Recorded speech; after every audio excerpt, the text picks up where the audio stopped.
Meus amados irmãos, esta noite eu quero contar aos irmãos a história da minha igreja preferida no Novo Testamento. E eu, antes mesmo de ir ao texto bíblico, preciso dizer aos irmãos que igreja é esta.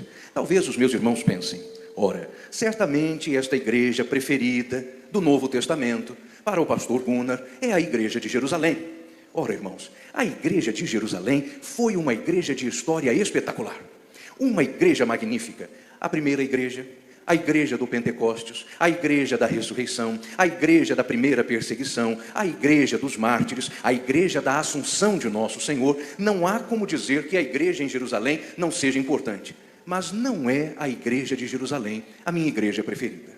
Então algum dos irmãos poderia pensar, é Antioquia da Síria. Porque em Atos 13 está escrito que em Antioquia havia mestres, professores, doutores, ensinadores. Foi a igreja primeira missionária por vocação, a igreja onde estava Barnabé, a igreja que enviou Paulo. Certamente seria a igreja de Antioquia. Eu não posso negar que a igreja de Antioquia tenha uma história valiosa, mas ainda não é ela a igreja do meu coração. Então algum dos irmãos certamente pensariam, é Roma. Porque a igreja de Roma estava na capital do império. Foi aos romanos que Paulo escreveu a sua carta mais densa, mais intensa, aquela que é chamada já há tanto tempo pelos teólogos de a cordilheira do evangelho. Certamente que é Roma esta igreja do coração. Irmãos, a igreja de Roma não pode ser desprezada, mas também não é esta a minha igreja preferida do coração. No Novo Testamento, a igreja que mais gosto, que me atrai a atenção, que nos últimos meses me tem consumido algum tempo de estudo e meditação, é a igreja de Éfeso. E eu quero contar aos irmãos a história desta igreja. Certamente aprenderemos com ela bastante coisas para o nosso ministério. Mas, por mais que eu quisesse congregar em Éfeso, eu precisaria aprender a conviver naquela cidade. Uma cidade que, mesmo para os padrões modernos, é grande. Na Éfeso do Novo Testamento moravam 300.000 pessoas, não é um número desprezível. Em Éfeso havia todo o conforto, todo o recurso que existia nas maiores cidades do Império Romano. Quem morasse em Éfeso não sentiria falta de nada que estivesse disponível em Roma, em Alexandria ou mesmo em Antioquia, porque em Éfeso tudo estava à mão. Mas morar em Éfeso é um desafio, porque aquela cidade é idólatra.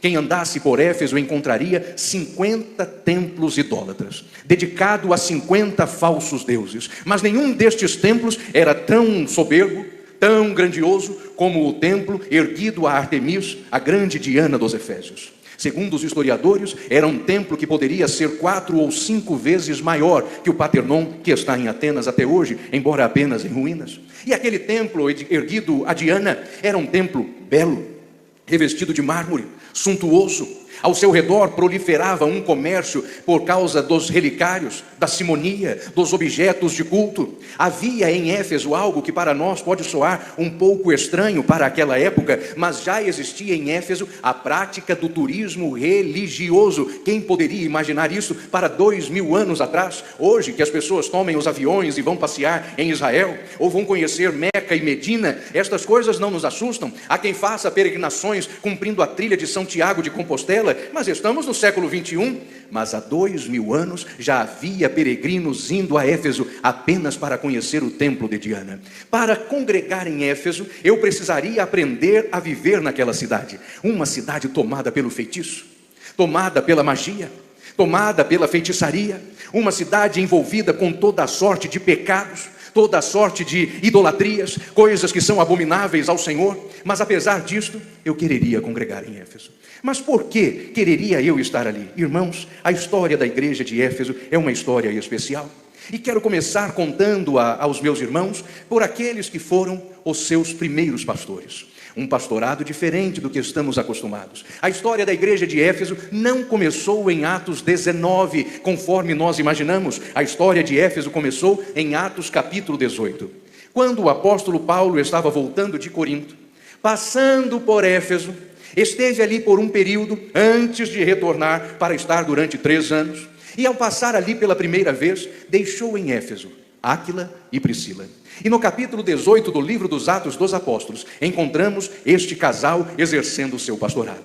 Mas um pastorado diferente, porque não havia templo, Não havia púlpito, não havia igreja, não havia cadeiras, não havia ajuntamento de pessoas como hoje estamos aqui. Então quer dizer que o pastorado de Áquila e Priscila era bem diferente do que imaginávamos nós. Um pastorado sem púlpito, um pastorado sem templo, um pastorado sem edifício, mas um pastorado em que havia autoridade, em que o cajado estava mesmo na mão dos obreiros. Um pastorado que deu à igreja de Éfeso o perfil que jamais ela perdeu. Atos 18 nos conta que passou por Éfeso um certo jovem, um pregador, talvez 30 ou 35 anos de idade, e este homem era eloquente. Ele falava muito bem, a sua retórica era impressionante, o seu discurso era arrebatador, quem o ouvisse ficava impressionado. Mas Áquila e Priscila, escutando a pregação do jovem Apolo, percebeu que faltava algo no ministério de Apolo. E Atos capítulo 18 nos contam que Áquila e Priscila chamaram a Apolo e lhe disseram: falta algo na tua pregação. Você é inteligente, mas falta algo na sua pregação. Você é eloquente, mas falta algo à sua pregação. Embora o seu ministério itinerante esteja sendo de muita repercussão, falta algo à tua pregação. E Apolo queria entender o que era. E Áquila e Priscila lhe perguntaram: você tem o Espírito Santo? Você recebeu o batismo de Cristo? Não apenas o de João, pois o que falta à tua pregação não é inteligência, não é sabedoria, não é conhecimento. Estas coisas você tem, mas lhe falta a unção, lhe falta o Espírito, lhe falta o poder, está lhe faltando o revestimento. E assim foi que o ministério de Apolo foi mudado por causa do pastorado de Áquila e de Priscila. A primeira característica da igreja de Éfeso: Éfeso era a igreja que doutrinava os itinerantes. Não era a igreja que se curvava diante dos itinerantes, mas a que estava atenta quando recebia pregadores de fora. Era a igreja que sabia que fama, eloquência, que algum tipo de vontade e disposição para falar não podem substituir a unção do Espírito Santo. E aquele casal, Áquila e Priscila, deram à igreja de Éfeso a característica que ela manteve por todo o tempo em que existiu. Aquela igreja doutrinava os pregadores, ensinava os seus professores, exigia deles que pregassem a palavra de Deus, só e somente a palavra do Senhor. Queridos irmãos, por causa do ministério que o Senhor nos tem concedido, é comum que eu visite muitas igrejas todos os anos. Chegando nelas, encontro algumas que estão arruínas, que estão com problemas espirituais sérios, porque não são doutrinadas pela palavra, são doutrinadas pelos itinerantes, pelos visitantes, pelos pregadores da internet, pelos arautos do YouTube, por anunciadores que estão no Instagram, e os obreiros locais que precisam revezar-se nos púlpitos e na escola dominical, semana após semana, embora batalhem pela palavra, lutem pela exposição, dediquem-se à pregação, ainda precisam ouvir algumas ovelhinhas lhes dizendo: olha, o Senhor pregou bem, que mensagem boa, mas o fulano da internet é que abençoa a minha vida. Quando os obreiros locais é que vão aos sepultamentos, oram pelos enfermos, aconselham os casais em briga, cuidam das famílias que estão em crise, e ainda assim precisam ouvir que é lá da internet que algumas ovelhinhas estão buscando o seu alimento. Pois a igreja de Éfeso tinha essa característica: pode ser quem for, mas nós julgaremos a palavra. Pode ser o pregador mais famoso, mas se não houver a unção do Espírito em sua mensagem, não nos serve, não nos atende. Áquila e Priscila, um pastorado sem púlpito, mas que traçou e moldou o perfil da igreja de Éfeso.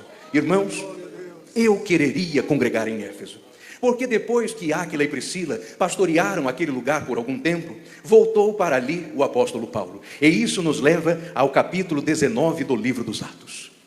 E por que eu quereria congregar em Éfeso? Se lermos a carta de fundação desta igreja, em Atos 19, o apóstolo Paulo encontra ali, conforme registra Lucas, o médico amado, um número sugestivo de obreiros. Havia 12 discípulos servindo em Éfeso. Paulo os chama, conversa com eles e faz-lhes uma pergunta. A pergunta que está na base da existência daquela igreja. Paulo assim lhes diz: recebestes vós o Espírito Santo quando crestes? E a resposta daqueles homens a Paulo é a mais triste de todas: sequer sabemos que haja tal Espírito. Mas por que isto é um problema? Ninguém nasce sabendo que o Espírito existe. Se não ensinarmos aos novos convertidos, como é que eles saberão que podem ser batizados? Irmãos, a resposta daqueles 12 discípulos é triste, é um problema, é um drama, por uma razão. Todas as igrejas do Novo Testamento têm as suas raízes lá no episódio registrado em Atos no capítulo 2. Em Atos capítulo 2, quando o Espírito do Senhor caiu sobre os 120 crentes que estavam no cenáculo, a palavra de Deus nos conta isto, os irmãos devem se lembrar. Habitavam naqueles dias em Jerusalém varões religiosos de todas as nações que estão debaixo da terra. E correu aquela grande voz. Que grande voz? A voz dos crentes falando línguas estranhas. E juntou-se uma grande multidão que, atônita e perplexa, dizia: pois que? Não são varões galileus estes homens que ouvimos pregar? Como, pois, nós os escutamos falar em nossa própria língua? Partos, medos, elamitas, os da Judeia, Mesopotâmia, Capadócia, Ponto, Ásia, Frígia, Panfilha, Bitínia, partes da Líbia, de junto a Cirene, romanos forasteiros e prosélitos, cretenses e árabes, todos os ouvimos falar em nossa própria língua as grandezas de Deus. Quer dizer que está ali, em Atos 2, a primeira porção de crentes vindos da Ásia e da Ásia Menor, que viram o Pentecostes, ouviram a pregação de Pedro, escutaram o primeiro sermão da igreja, foram salvos. Mas quando Paulo chega em Éfeso, aqueles crentes tinham perdido o contato com o Espírito Santo. Aquela igreja de Éfeso está apenas começando, mas já havia sido despentecostalizada.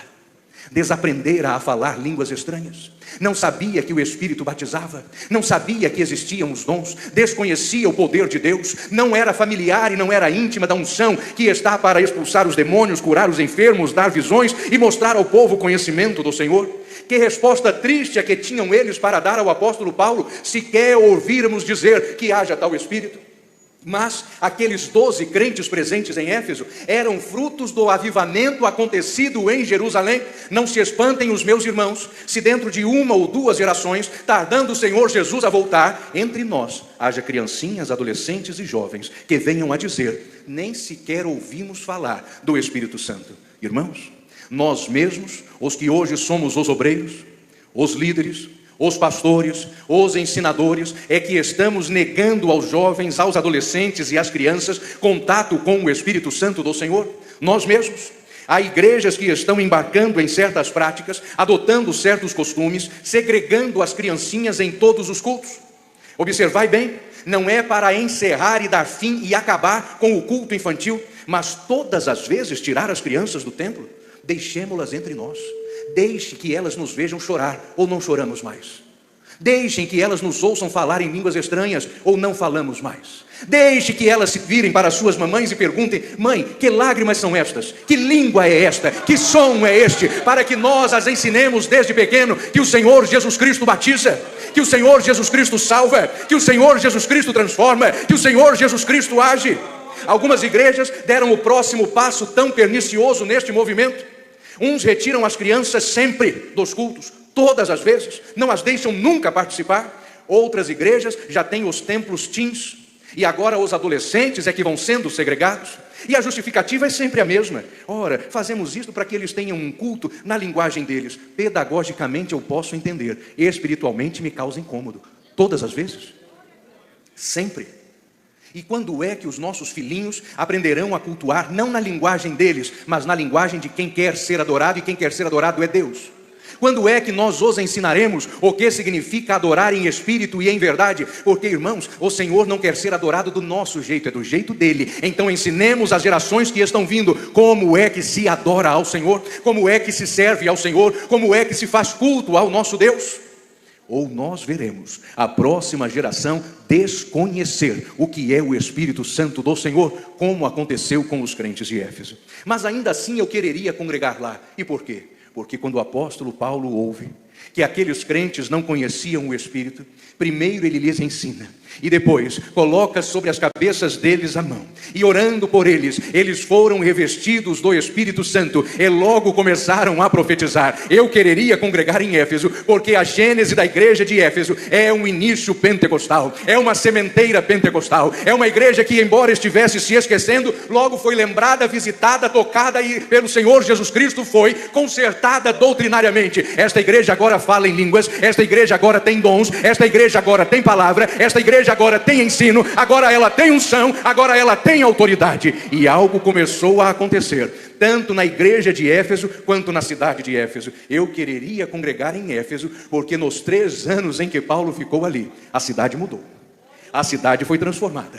Toda aquela idolatria começou a ser quebrada. Os feiticeiros, os vendedores das suas magias, os vendedores dos relicários foram entrando em crise financeira, porque a população ia recebendo a Cristo, convertendo-se ao Senhor, trazendo os livros dos encantos e dos feitiços e dizendo: isto não serve, isto não resolve, esta feitiçaria não tem nenhum tipo de poder. E trocavam as suas magias, trocavam os seus folclores, as suas superstições pela palavra do Senhor, e a cidade começou a ser transformada. O comércio de ídolos começou a fracassar, o comércio daqueles textos de encantamento começou a fracassar, o próprio turismo religioso começou a diminuir. Eu quereria congregar em Éfeso, porque a cada culto, quando Paulo abria a boca para dizer que Jesus Cristo salvava, qual era a novidade? Jesus salvava. Quando ele dizia Jesus Cristo cura, o Senhor Jesus Cristo curava. Quando ele dizia o Senhor batiza, a igreja recebia o poder, e aqueles que não eram batizados começavam a falar em línguas. Eu quereria congregar em Éfeso, mas eu precisaria estar pronto, porque Paulo foi perseguido, porque Paulo sofreu, porque houve levante forte contra o apóstolo. Chegamos agora ao capítulo 20 do livro dos Atos dos Apóstolos, e veremos uma nova mudança no pastorado de Éfeso. Saíram Áquila e Priscila, e agora vai sair o apóstolo Paulo. E Paulo chama os anciãos de Éfeso. Quais eram os seus nomes? Eu não sei. A Bíblia não diz. E Paulo nem encontrou-se com eles dentro de Éfeso. Foi em Mileto. Chamou para si aqueles anciãos, e assim Paulo lhes disse, Atos 20, versículo 28, atentai por vós e pelo rebanho do Senhor, sobre o qual o Espírito vos constituiu bispos, para pastoreares a igreja de Deus, que ele comprou com o seu sangue. E disse-lhes ainda: eis que depois da minha partida entrarão no meio de vós lobos cruéis, que não pouparão o rebanho, e que dentre vós mesmos levantar-se-ão homens, falando coisas pervertidas para arrastar os discípulos atrás de si. Irmãos, a próxima frente de pastorado de Éfeso é anônima. Os nomes são desconhecidos, mas aqueles anciãos exerceram o pastorado da vigilância. Paulo lhes disse: atentai, estejam prontos, vigiai os perigos que estão dentro e os perigos que estão fora. Quanto aos perigos de fora, eis que não é necessário muito falar esta noite, mas os perigos de dentro estão nos consumindo. Os perigos de dentro estão minando a força e a robustez da igreja. Os perigos de dentro são alimentados por nós, sustentados por nós, mantidos por nós. Os perigos de dentro são aqueles que deixamos que falem à igreja em nome do Senhor, quando o Senhor não está falando por meio deles. Os perigos de dentro são aqueles que se aproveitam da ausência do pastor, dos demais ministros e obreiros, e tentam fazer com que a igreja caminhe em direção contrária à palavra de Deus. Os perigos de dentro estão em livros, estão em periódicos, estão em ensinamentos que circulam entre as assembleias de Deus e estão descaracterizando a nossa igreja, retirando dela a força bíblica, a autoridade doutrinária, e tudo isso em nome do Senhor e em nome da denominação. Os perigos de dentro estão retirando de nós a prática da oração, estão retirando de nós a busca pelo batismo, estão dizendo aos nossos aspirantes a obreiros que eles não precisam mais ser batizados com o Espírito Santo. Sim, irmãos, porque já há quem esteja defendendo entre os assembleianos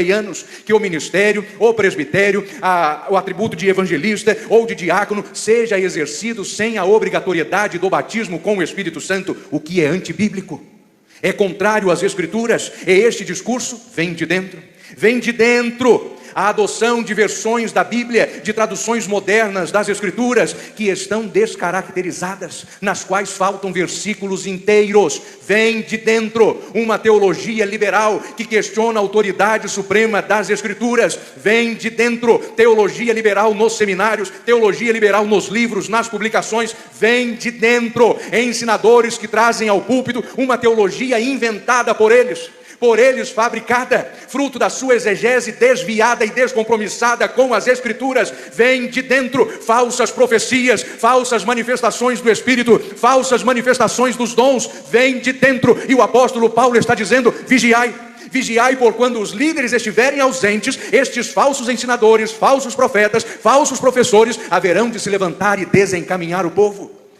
O terceiro pastorado de Éfeso Não é o pastorado de Áquila e Priscila, que não tinha púlpito e não precisou ter.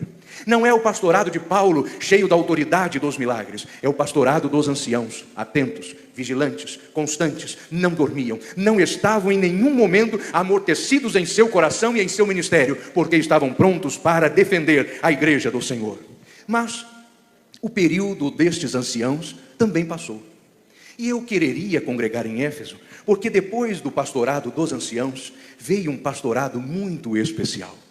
Paulo enviou para ali alguém que era de seu coração, alguém que estava ocupando um lugar especial em sua alma. Paulo enviou para Éfeso Timóteo. Nós cismamos e insistimos em pensar em Timóteo como uma espécie de adolescente, um jovenzinho, mas a cronologia bíblica diz outra coisa. Porque quando Paulo conheceu Timóteo, na época em que Paulo passou por Derbe, Icônio e Listra, Timóteo já tinha cerca de 28 ou 29 anos de idade.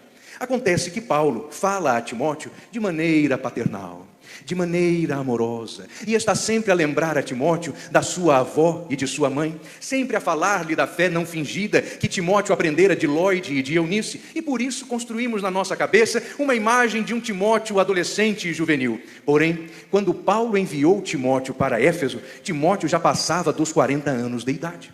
Mesmo assim, Paulo faz a Timóteo algumas recomendações, e eu quereria congregar em Éfeso, porque eu queria ter um pastor como Timóteo, alguém a quem Paulo disse: ninguém te despreze pela tua juventude. Timóteo, não se envergonhe, não se constranja, não fique com medo dos que têm mais idade que você. Você está aí para servi-los e para pastoreá-los. Timóteo, não ande constrangido, não ande acanhado, porque o Senhor não nos deu espírito de covardia, mas deu-nos espírito de ousadia. Timóteo, é hora de você pregar a palavra a tempo e fora de tempo. Queridos obreiros, especialmente os de nós que são mais novos, aqueles que têm vontade e aspiração ao ministério, não pensem os meus irmãos que o pastorado de Timóteo em Éfeso foi o pastorado da revolução. Passaram-se os anciãos, foram aqueles dos cabelos brancos e encanecidos, chegou Timóteo, e agora Timóteo vai revolucionar. Timóteo vai colocar fumaças, luzes estroboscópicas, fazer do púlpito um palco, vai fazer com que tudo fique moderno. Não, Timóteo está ali com a sua força e juventude, não para modernizar, não para inovar, mas para dar renovo à igreja. E o que Paulo diz a Timóteo é isto: eu te conjuro, diante de Deus e de Jesus Cristo, que hão de julgar os mortos na vinda e no reino, que pregues a palavra, instes a tempo e fora de tempo, redarguas, corrijas e ensine com longanimidade, porque vem o dia em que não sofrerão mais a sã doutrina, e tendo comichão nos seus ouvidos, amontoarão para si doutores. Tu, porém, Timóteo, sê sóbrio, cumpre o trabalho de um evangelista, faz o teu ministério, sofre as aflições. Timóteo, não se deixe levar pelas novidades, não se deixe arrastar pelos modismos, não se deixe convencer quando alguém lhe disser: olha, eu trago aqui um método de crescimento da igreja, e a sua igreja vai de 100 para 3.000 membros em poucos meses. Timóteo, um é o que molha, um é o que planta, outro é o que rega, mas é Deus quem dá o crescimento, é o Senhor quem acrescenta, é o Senhor quem faz crescer. Timóteo, não vá atrás das inovações, não vá atrás dos modismos, seja sóbrio, Timóteo, permaneça naquilo que foste chamado, naquilo que fostes ensinado desde a meninice pela tua avó e pela tua mãe. Permaneça firme e exerça o dom que há em ti, que te foi dado por imposição dos ministros. Timóteo, é hora de manter-se fiel. Era esta a pregação que Timóteo deveria ter 2000 anos atrás. Que pensam os meus irmãos sobre a urgência de hoje? É ainda maior, ainda mais séria, ainda mais imediata. Sejamos sóbrios, nós estamos para fazer a obra do Senhor, e a obra do Senhor é feita ao modo do Senhor, não à nossa maneira, não segundo as nossas convicções, mas conforme é o meio do Senhor. Eu quereria congregar em Éfeso, porque Timóteo exerceu ali um pastorado de saúde doutrinária. Mas, irmãos, aquela igreja de Éfeso realmente me atrai, me impressiona, porque é uma igreja que teve o melhor púlpito do Novo Testamento. Áquila e Priscila, os doutrinadores de itinerantes. O apóstolo Paulo, que aprendeu aos pés de Gamaliel, o neto do rabino Hilel. O apóstolo Paulo, o principal dos fariseus no seu tempo, que quando saiu de perseguidor a perseguido, veio a tornar-se o maior teólogo do cristianismo. Um homem que podia falar largas horas a respeito de Cristo, a respeito do Espírito, a respeito da salvação. O apóstolo Paulo, que tinha experiências para contar, que tinha histórias para temperar as mensagens que pregava, podia falar sobre o sofrimento, poderia dizer sobre os açoites que recebeu, sobre as varadas que ganhou, sobre os perigos passados nos mares, nas viagens, nas cidades, na mão dos de sua nação, na mão dos falsos irmãos, dos perigos nas estradas, nos rios, os perigos que vinham dos salteadores. Como seria bom ouvir o apóstolo Paulo! Seria bom ouvir Timóteo, e o púlpito de Éfeso me impressiona, mas o próximo pastor de Éfeso não é famoso. A Bíblia conta o seu nome em 2 histórias apenas. Somente 2 vezes ele é citado. Somente nestas 2 ocasiões é mencionado. Mas ainda assim me impressiona este pastor, e eu quereria não apenas ser pastoreado por ele, mas acho que eu quereria ser como ele. Discreto, silencioso, e alguém de quem o seu próprio pastor, ao falar, definia-o com poucas palavras, mas palavras suficientes, porque depois do pastorado de Timóteo, quem cuidou da igreja de Éfeso foi o pastor Tíquico. Quando Paulo estava se despedindo de Timóteo, na sua 2ª carta, lá no capítulo 4, Paulo diz assim, e diz só isso: procura vir ter comigo depressa, porque Demas, amando o presente século, desamparou-me e foi-se para Tessalônica, Crescente foi para a Dalmácia, Tito para a Galácia, só Lucas está comigo. Também enviei Tíquico para Éfeso. Só. É como se Paulo estivesse dizendo, e era mesmo isto: Timóteo, sai de Éfeso e vem, não se preocupa, Tíquico está indo. Irmãos, só a menção do nome de Tíquico para Timóteo já era sinal de que todas as coisas estavam resolvidas. Em outro momento, na própria carta de Paulo aos Efésios, Paulo diz assim: estou enviando esta carta através de Tíquico, meu amado irmão e fiel ministro do Senhor. Ele lhes contará tudo quanto devem saber a meu respeito. Aí está, um obreiro que é exemplo para nós. Se o seu pastor, numa conversa, citar o seu nome e disser assim: gente, manda fulano para lá, e está tudo resolvido, que bênção para você. Significa que você é um obreiro de confiança. Irmãos, recebam aí o obreiro que eu estou enviando, porque eu o amo e ele é ministro fiel. Eu quereria congregar em Éfeso e ser pastoreado por esse ministro fiel chamado Tíquico. Agora Tíquico é fiel mensageiro do Senhor. O que é que Tíquico está levando para Éfeso? A carta de Paulo aos Efésios. Ele não iria interpretar a carta ao seu modo. Ele não faria daquela mensagem anotada por Paulo aos Efésios uma pregação alegórica baseada na sua criatividade. Ele iria explicar aos crentes efésios tudo quanto Paulo houvera escrito ali: mensageiro fiel, pregador fiel, exegeta fidedigno a palavra do Senhor. Se há algo a aprender com o pastorado de Tíquico, é que este homem era humilde, discreto, silencioso, mas eficiente, obediente, e era amigo de seu pastor Paulo, era amigo de seu pastor o apóstolo, e estava pronto à obediência, pronto ao serviço. E, irmãos, é bom que nos seguremos um pouquinho na cadeira agora, especialmente os obreiros, porque depois que Tíquico esteve em Éfeso, Paulo retirou-o dali para enviá-lo a outro lugar, e devolveu Timóteo a Éfeso. Tíquico ficou lá esquentando a cadeira enquanto Timóteo estava fora. Não ambicionou o assento, não fez conspiração, não ficou tentando ganhar o coração da igreja como fez Absalão no meio do povo. Era obediente, era fiel, e quando Paulo disse: acabou o tempo aí, vai para outro lugar, o fiel mensageiro do Senhor levantou-se e foi. Não havia em Éfeso briga por poder, briga por igreja, briga por departamento, briga por congregação, briga por oportunidade para pregar. Em Éfeso a disputa era para ver quem era mais obediente. Eu quereria congregar em Éfeso. O último pastor de Éfeso, contado nas Escrituras, nós o encontraremos não em Éfeso. O último pastor de Éfeso que a Bíblia nos apresenta não está em Éfeso. Ele não é alguém como Áquila e Priscila, não é alguém jovem como Timóteo, embora fosse sofredor como Paulo, era alguém que tinha um ministério bastante diferente do apóstolo. Era fiel como Tíquico, mas o seu pastorado é um pastorado diferente do de todos estes homens. O último pastor de Éfeso, contado pelas Escrituras, nós não o encontraremos em Éfeso. Nós o acharemos em uma ilha pequena, de formação vulcânica, perdida lá no meio do mar Egeu. Uma ilha de seus 30 quilômetros quadrados, pequenininha, e que hoje é lugar de turismo, porque é belíssima, uma beleza um pouco áspera, é verdade, mas muito bela. Naquela época, porém, Pátimos era uma colônia penal romana. E ali está o último pastor de Éfeso que nós encontramos no Novo Testamento. Quando chegarmos a Pátimos esta noite, encontraremos ali um homem de costas curvadas. Ele já passa dos 90 anos. Os seus cabelos são brancos. O seu pé se arrasta porque os anos lhe pesam, os sofrimentos também.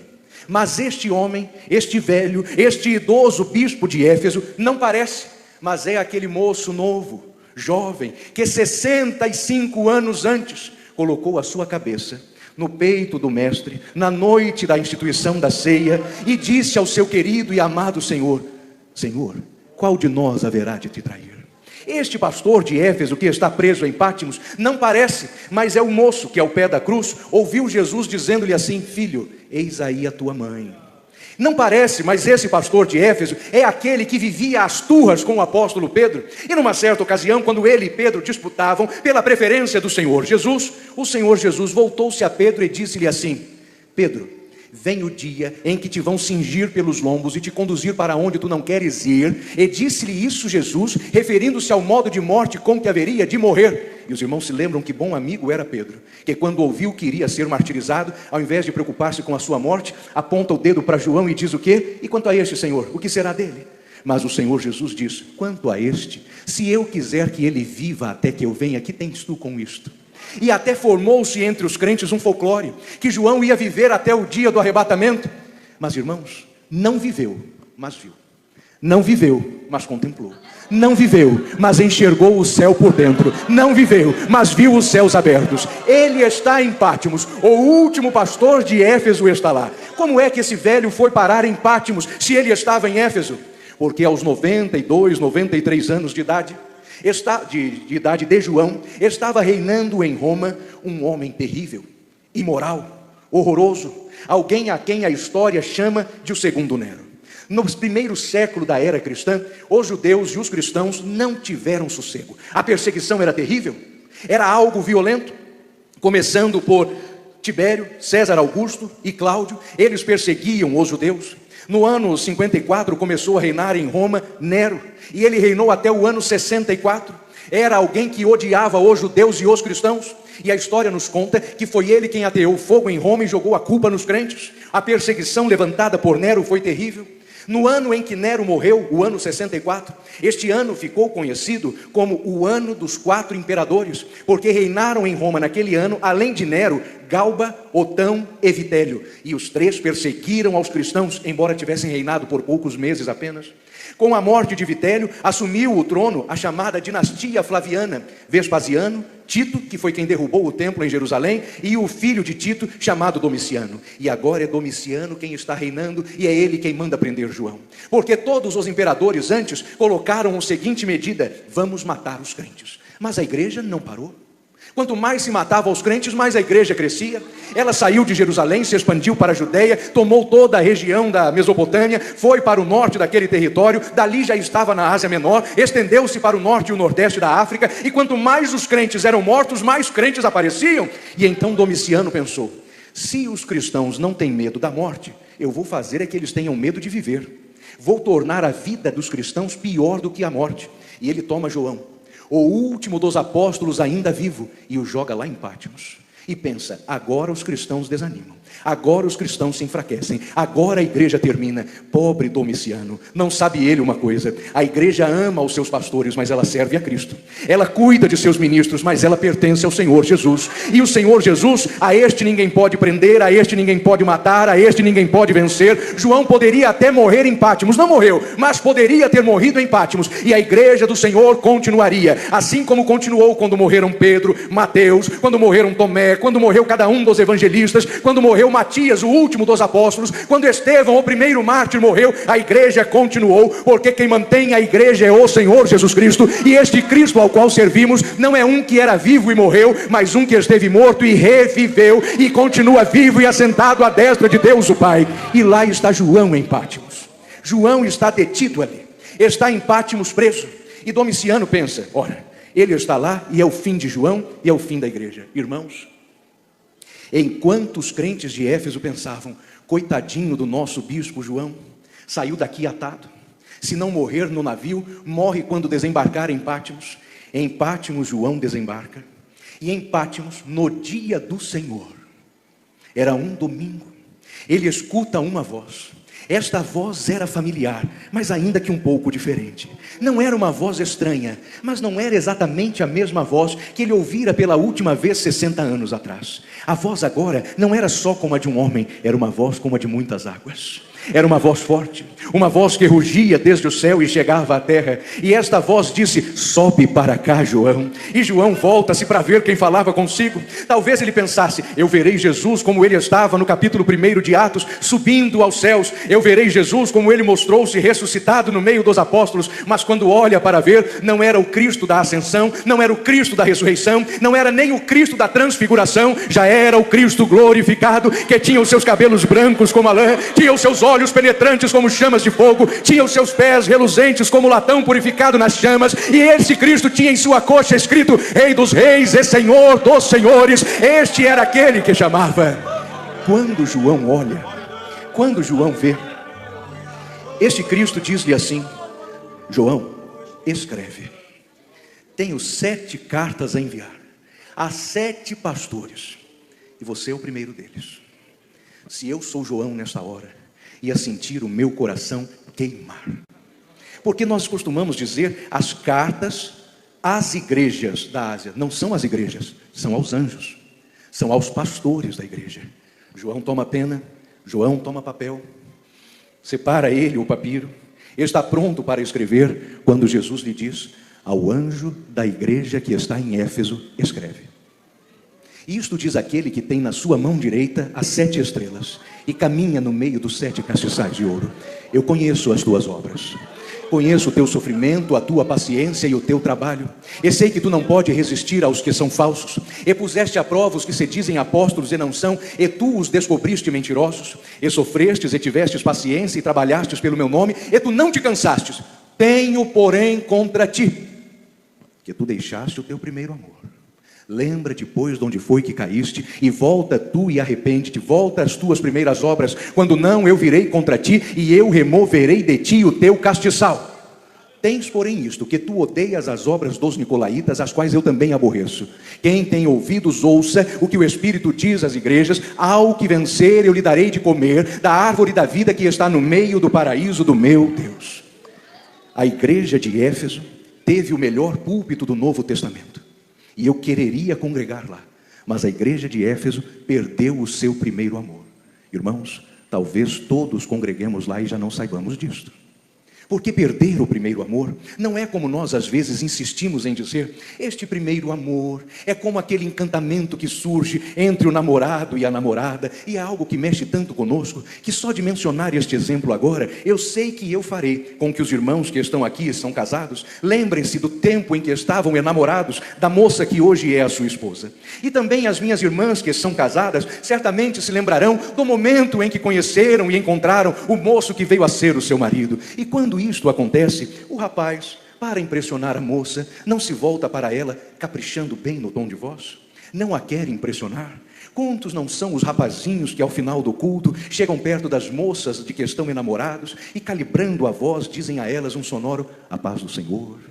É o primeiro amor, é um amor buscado por impressão, é um amor que procura tocar, é um amor que procura convencer. Porém, irmãos, o primeiro amor não é assim. Porque este amor que eu descrevi aos meus irmãos é igual ao amor entre pai e filhos. Porque é que os pais amam as suas criancinhas? Porque são seus filhos. Porque é que o esposo ama a esposa? Porque são marido e mulher. Porque é que alguém ama o seu amigo fraternalmente? Porque ali está alguém que corresponde à amizade. Mas aquele primeiro amor não é o nosso amor. Nossos amores acontecem sempre por causa de alguma coisa, mas o primeiro amor é apesar de todas as coisas. Ele nos amou primeiro, nós éramos pecadores, pecadores, éramos fracos, éramos pobres, cegos, nus e miseráveis, e Ele nos amou. Em nós não havia nada que pudesse ser agradável aos olhos do Senhor, mas Ele nos amou. Estávamos nós perdidos em pecados, perdidos em nossos erros, mas Ele nos amou. Estávamos nós prostrados, caídos no monturo das nossas iniquidades, mas Ele nos amou. Lembra-te de onde foi que caíste e volta às tuas primeiras obras, ao serviço que não era por causa, mas apesar de você não ser conhecido, apesar de não ser elogiado, apesar de não ser reconhecido, apesar do sofrimento, apesar da privação, apesar da dificuldade, volta a trabalhar ao Senhor da mesma forma, sem esperar, sem pedir, sem exigir, sem requerer, porque o Senhor entregou-te a tua salvação e não te pediu nada em troca. Então volta ao teu primeiro amor. Quando não, eu, diz o Senhor, virei contra ti e removerei de ti o teu castiçal. Vou tirar o pastorado, vou tirar o credencial de evangelista, removerei o teu presbitério, removerei o teu diaconato, removerei-te do departamento, remover-te-ei de tudo, porque alguém pode ir para o inferno mesmo sendo pastor, mas se for preciso, Deus tira o castiçal para salvar a alma. Deus tira o castiçal para salvar o teu espírito. Deus tira o teu ministério para preservar a tua salvação. Então, antes que o Senhor venha contra nós, lembremos-nos de onde foi que caímos, arrependamo-nos. Irmãos queridos, para concluir, observai que coisa interessante. Não foi aos Efésios que Paulo escreveu esse texto, mas ele estava em Éfeso quando escreveu. Foi em Éfeso que Paulo escreveu o capítulo do amor. Este texto do amor diz-nos assim: ainda que eu falasse a língua dos homens e dos anjos, se eu não tivesse amor, eu seria como o metal que soa ou o sino que tine. E ainda que eu tivesse o dom de profecia ou o conhecimento de todos os mistérios, ou eu tivesse fé de maneira tal que eu pudesse transportar os montes, sem amor eu nada seria. E ainda que eu desse a minha fortuna para o sustento dos pobres, e entregasse o meu corpo para ser queimado, sem amor, nada disso me aproveitaria. O amor é sofredor, é benigno, é paciente. O amor não trata com leviandade e não se ensoberbece. O amor não se porta inconvenientemente, não busca os seus próprios interesses. O amor não se ira e não suspeita mal. O amor não folga com a injustiça, ele se alegra com a verdade. Tudo sofre, tudo crê, tudo espera, tudo suporta. O amor nunca acaba. Havendo línguas cessarão, havendo profecias desaparecerão, havendo conhecimento será ele aniquilado, porque em parte nós conhecemos e em parte é que nós profetizamos, mas quando se manifestar aquilo que é perfeito, o que é em parte há de ser aniquilado. Ora, quando eu era menino, eu falava como menino, eu pensava como menino, eu sentia como menino, mas se eu vim a ser homem, eu deixei as coisas de menino. Agora nós enxergamos um enigma que está num espelho, mas logo nós veremos face a face. Agora eu conheço em parte, mas logo eu conhecerei tal qual eu sou conhecido. Agora, pois, permanecem a fé, a esperança e o amor. Estes três, porém, o maior deles é o amor. Em Éfeso estava Paulo quando escreveu esse texto. E esse texto não serve só aos crentes de Corinto, mas aos crentes de Éfeso. A nós que estamos aqui, observaram bem que este texto está dizendo todo o conhecimento humano. Os livros que acumulamos em nossa casa, as bíblias de estudo que colecionamos, as aulas de escola dominical que proferimos, as melhores pregações que nós já pregamos, todas elas são parte, pedaço, caco, fragmento, é nada perto daquilo que é a manifestação do que é pleno e do que é perfeito. E quando vier o que é perfeito, todo o nosso conhecimento vai ser aniquilado. Em Éfeso estava o melhor púlpito do Novo Testamento. É nada perto da manifestação plena do Senhor Jesus Cristo. Em Éfeso estavam os melhores pregadores do Novo Testamento. É nada diante daquilo que é a manifestação do Senhor Jesus Cristo. E a teologia mais plena, mais bela, mais escorreita, mais irretocável, mais completa que pudermos imaginar, sem amor é nada. Seu pastorado sem amor é nada. Seu ministério sem amor é nada. O seu serviço na igreja sem amor é nada. É só trabalho, é só profissão, é só carreira. Lembra-te de onde foi que caístes e volta tu ao teu primeiro amor. A igreja de Éfeso não existe mais. A igreja de Éfeso acabou. Hoje há quem visite a Turquia para conhecer as ruínas da igreja de Éfeso. Antes que o segundo século acabasse, a igreja de Éfeso já não existia. As Assembleias de Deus já entraram no segundo século de nossa existência. Se o Senhor Jesus tardar a voltar, haverá Assembleia de Deus daqui a 30 anos? Daqui a 50? Daqui a mais 100? Mas pastor, o Senhor Deus não vai destruir as Assembleias de Deus. Irmãos, o Senhor destruiu o Santo Templo por 3 vezes. Por que Ele preservaria uma igreja que perde a sua utilidade? Perde o seu amor, perde a sua graça. Por que preservar uma igreja que não faz diferença onde está plantada? Por que preservar um ministério que faz todas as coisas por quaisquer razões, mas nunca pela palavra e por Cristo? Os crentes de Éfeso desmascaravam os falsos profetas. Se eu estivesse lá, eu vibraria quando isso acontecesse, mas não faziam mais pela razão correta. Lembra-te de onde foi que caíste e arrepende-te, e volta ao teu primeiro amor. É por Jesus, é por Cristo, é pelo Senhor, é por nosso Salvador, é pelo Cordeiro de Deus, é por aquele que morreu por nós, porque dele, por ele e para ele é que são todas as coisas. Glória, pois, a ele eternamente, amém. Disse Paulo aos crentes de Éfeso: aquele que é abundantemente capaz de fazer além das coisas que pedimos ou pensamos, a ele sejam a glória na igreja para sempre, amém. Eis aí a razão de estarmos aqui. Tudo é por Jesus, nada por nós, tudo por Ele, tudo pelo Salvador, tudo pelo Redentor, tudo por aquele que nos amou, tudo por aquele que morreu, tudo por Ele que ressuscitou, tudo por Ele que traz em suas mãos as marcas da cruz, tudo por aquele que teve o seu lado perfurado por uma lança, tudo por aquele que derramou o seu sangue no Calvário, tudo por aquele que estendido no madeiro amou o mundo e até mesmo as almas dos soldados quis salvar, tudo por aquele que salvou o ladrão que estava à sua direita, tudo por aquele que foi às profundezas do inferno e trouxe de lá cativo o cativeiro, tudo por aquele que ao terceiro dia ressuscitou, tudo por aquele que apareceu entre nós com muitas e infalíveis provas da sua ressurreição, tudo por aquele que os apóstolos viram ser levado ao céu em Atos 1, e de quem os anjos disseram: este mesmo varão que agora viste subir, também do céu descerá, assim como vistes ir para o Pai. Tudo por ele, pois ele é o nosso Senhor. Lembra-te de onde foi que caíste, lembra-te de onde foi que caíste. Assim hoje, o Senhor Jesus nos lembra a nós que aquilo que fazemos é por amar a Ele, é por servir a Ele, é por pertencermos a Ele, porque a igreja é dele e nós somos apenas ministros da sua palavra. Que Deus em Cristo nos abençoe.